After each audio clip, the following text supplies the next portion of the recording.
भगवान बोले कि मैया चंद्र खिलौना की बात कर रही हो तुम, तो चंद्रमा ला दो हमें चंद्रमा ला दो। बालहट, राजहट, चीटाहट और नहीं, हम नहीं कहेंगे भाई, 2 दिन की कथा और रही है, गड़बड़ पड़ जाएगा मामला। और ये 10 रुपए हमारे ताऊ जी श्री ठाकुर जी महाराज की कथा में दान करते हैं, भगवान धनदान से भरपूर करते रहे। और ये 11 मुद्रिका हमारे देवारी भैया, चिमटा मास्टर, सभी हमारे इंस्ट्रूमेंट वाले भैयाओं को दे करके सम्मान कर रहे हैं। ठाकुर जी हमारा कृपा करते रहे, धनदान से भरपूर करते रहे। बोलिए गोविंद भगवान की। मैया ने क्या काम किया? शाम का समय था, चंद्रमा निकल रहा था, मैया ने उसी समय एक पानात में जल भरा। कायम भरा जल पानात में, और चंद्रमा के जैसे चंद्रमा दिखाई दे रहा था ना, वहीं चंद्रमा के प्रद्युम्न तर रख दिया। चंद्रमा की परछाई उसी में दिखाई देने लगी जल में। तो उसी समय मैया बोली, देख लाला, देख चंद्रमा, देखते हैं ना चंद्रमा मांगो। तो उसी देख लाला, देख चंद्रमा हाथ हो गयो। भगवान ने कहा काम करो, अपने हाथ को घूसा बनायो, परात में ठोकर मारो, खींच खींच परात पलट गई। मैया कहाँ चंद्रमा? लेकिन मैया भी नहीं समझ पा रही है कि मेरा लाला कौन है। मैया लाला को छोड़ करके बाहर चली जाती है। लाला थोड़े बड़े होते हैं,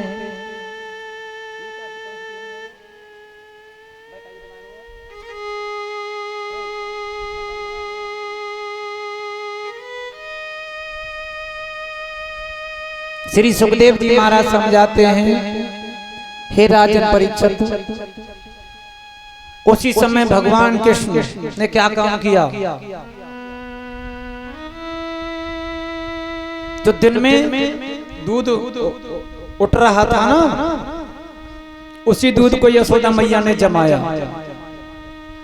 और सुबह होते ही यशोदा मैया को भगवान ने नहीं देखा, और एक छड़ी उठाई, छड़ी, और या हड़िया में मार, वाह हड़िया में मार, या हड़िया में मार, वाह हड़िया में मार, सभी हड़ियों को फोड़ दिया। और इस दृश्य को बानर देख रहे थे। कौन देख रहे थे? बानर। तो भगवान कह रहे हैं सभी बानरों से कि आइए नाश्ता करिए, फर्स्ट ब्रेक जी, नाश्ता करिए। तुमने हमारी त्रेता युग में बहुत सहायता की थी, बहुत सहायता की थी। किसी को भोजन मिला, किसी को नहीं मिला, लेकिन अब जी भर के माखन खाइए। मैया आई, मैया ने देखा तो पूरे ही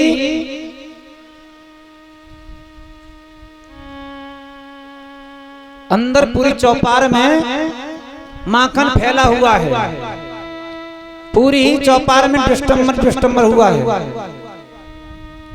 और कन्हैया ने क्या काम किया?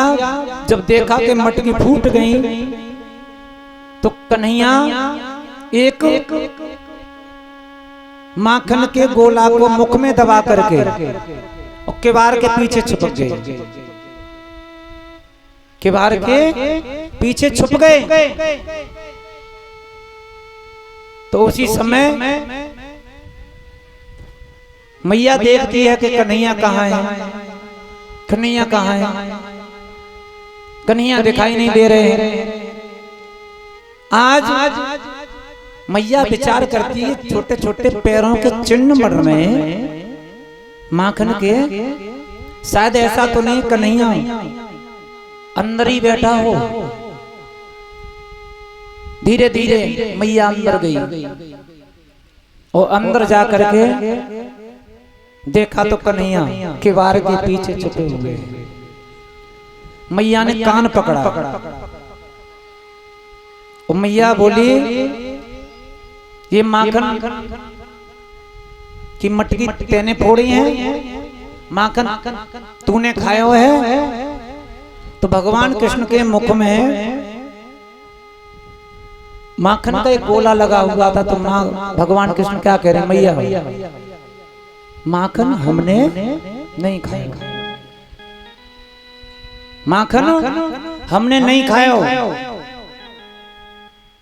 मैया क्रोध में आकर के बोली, माखन तूने खाया। भगवान कृष्ण बोले, मैया माखन मैंने नहीं खाया। मैया बोली, तेने ही खाया है माखन, मटकी तेने ही फोड़ी है। भगवान कृष्ण क्या बोले, क्या कहने लगे भगवान कृष्ण, मैया सुन कि मैया मोरी, कि मैया मोरी मैं नहीं माखन खाया। ओ मैया मोरी मैं नहीं माखन खाया।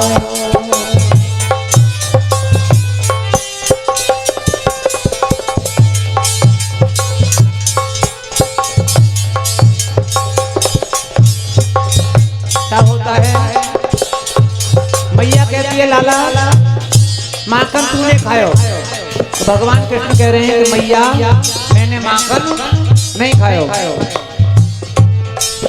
ओ मैया मोरी, ओ मैया मोरी मैं नहीं माखन खाया। ओ मैया मोरी मैं नहीं माखन खाया।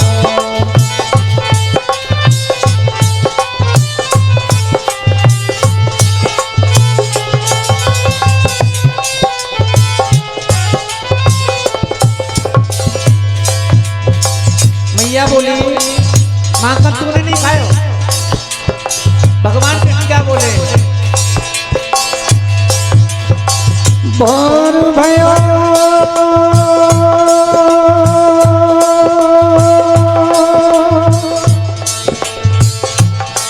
मैया, भोर भयो गैयन के पास तूने मधुबन मोए पठायो। मैया ओ शाम भाई, ओ मेरी मैया तेरी लौट परे घर आयो। ओ मैया मोरी मैं नहीं माखन खायो। ओ मैया मोरी मैं नहीं माखन खायो।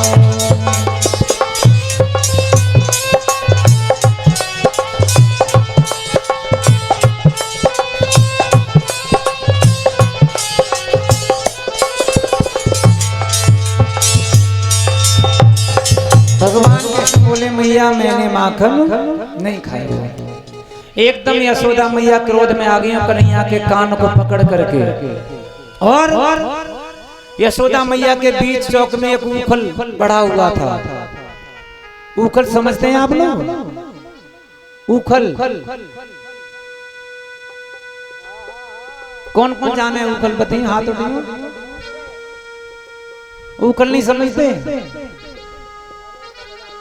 ए बड़ी बूढ़ी मैया तो जानती होंगी, उखल नहीं समझती हो। उखरी कौन कौन जानो, अब ले सब ने हाथ उठा दिया। वही तो है।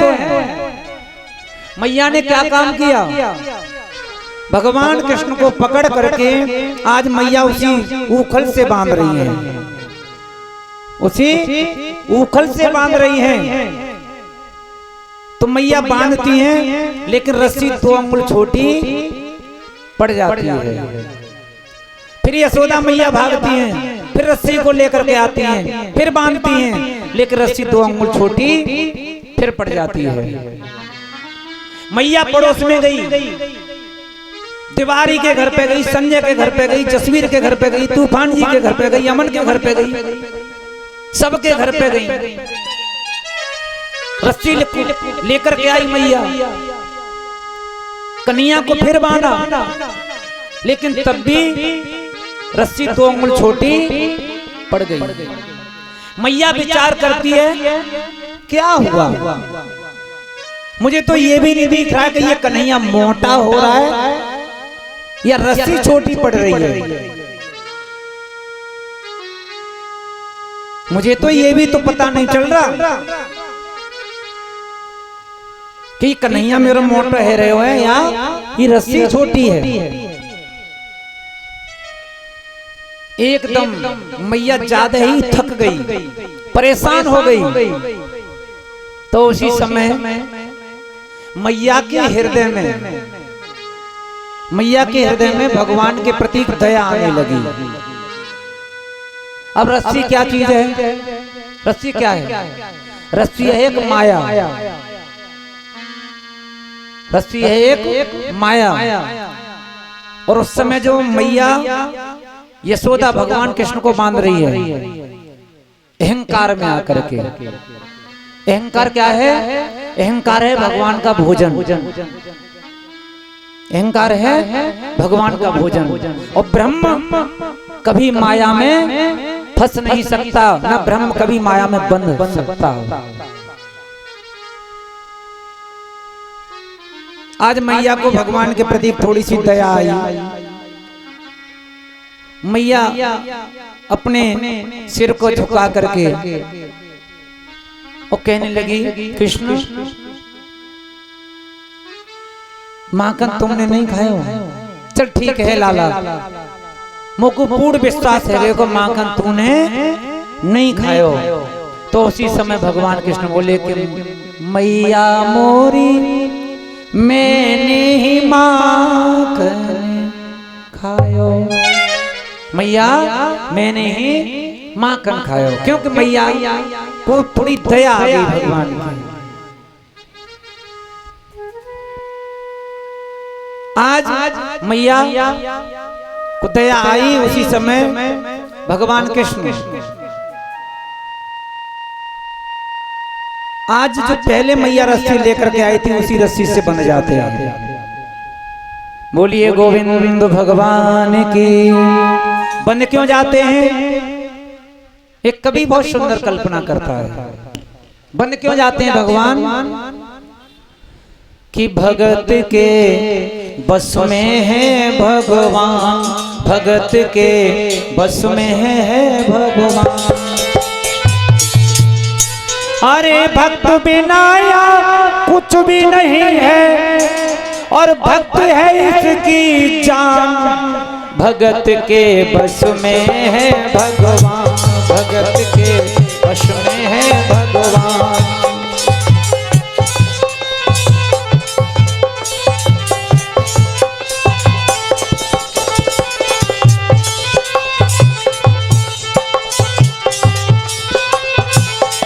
भक्त चाहे तो भगवान को उंगली पर नचा सकता है। भगत के बस में है भगवान, भगत के बस में है भगवान। अरे भक्त बिनाया कुछ भी नहीं है, भक्त बिनाया कुछ भी नहीं है, भक्त है इसकी जान, भगत के बस में है भगवान, भगत के बस में है भगवान।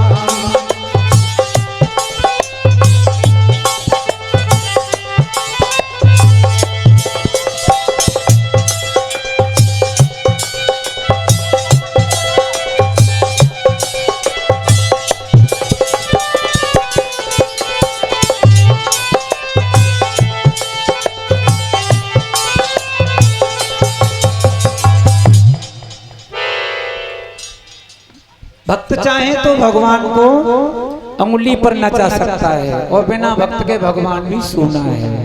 बोलिए ठाकुर जी महाराज की। महाराज यशोदा मैया आज ठाकुर को बांध करके और घर से बाहर चली गई। नंद के यहाँ पर 2 वृक्ष खड़े हुए थे, यमला और अर्जुन के, यमला और अर्जुन के 2 वृक्ष खड़े हुए थे। आज देखा कि यशोदा मैया घर पे नहीं है, घर से बाहर चली गई। उसी समय भगवान ने थोड़ी सी ताकत लगाई और उखल को उखाड़ लिया, और उखल को उखाड़ करके भगवान कृष्ण धीरे धीरे खिसक करके और उन्हीं वृक्षों में उखल को अटका लेते हैं और थोड़ी सी ताकत लगाते हैं। दोनों वृक्ष धड़ाम से नीना जमीन पर गिर जाते हैं और उन्हीं वृक्षों में से दो पुरुष पैदा होते हैं। दो पुरुष भगवान की स्तुति करके वैकुंठ धाम के लिए प्रस्थान कर जाते हैं। बोलिए श्री ठाकुर जी महाराज की। ये कौन थे? ये कौन थे? वृक्ष। और ये जो पुरुष वृक्षों में से निकल कर गए थे, ये कौन थे? सुनिए, ये भगवान विष्णु जी के पहरेदार थे। भगवान विष्णु जी के पहरेदार थे। तो एक दिन क्या काम हुआ कि सनकादिक ऋषि भगवान के पास जा रहे थे। तो उसी समय इन दोनों ने रोका। तो उसी समय सनकादिक ऋषियों ने इन दोनों को लिए श्राप दे दिया कि जाओ, तुमने संतों का अपमान किया है, तुम दोनों वृक्ष बन जाओ। स्तुति करने लगे कि प्रभु आप ये क्या कर रहे हो? सनकादिक ऋषियों ने कहा कि तुम को वृक्ष तो बनना पड़ेगा, लेकिन जब ठाकुर का अवतार होगा तभी तुम्हारा उद्धार हो जाएगा। बोलिए गोविंद भगवान की। उसी समय वृंदावन ये गोकुल वासियों ने देखा कि जब ये लाला को जन्म भयो वाई दिन से ऐसे से राक्षस इस गोकुल में आए हुए हैं, क्या किया जाए? श्री सुखदेव जी महाराज कहने लगे। उसी समय एक तुलसी का वन था और तुलसी के वन को कटवा करके सभी यदुवंशी वहां पर जाकर के निवास करते हैं। तो उसी जगह का नाम रखा जाता है वृंदावन। वृंदा किसे कहते हैं? तुलसी के लिए। वृंदा कहते हैं तुलसी के लिए, जहां पर तुलसी का वन है, वृंदावन। वहीं पर जाकर के मेरे ठाकुर जी निवास करते हैं। बोलिए ठाकुर जी महाराज की।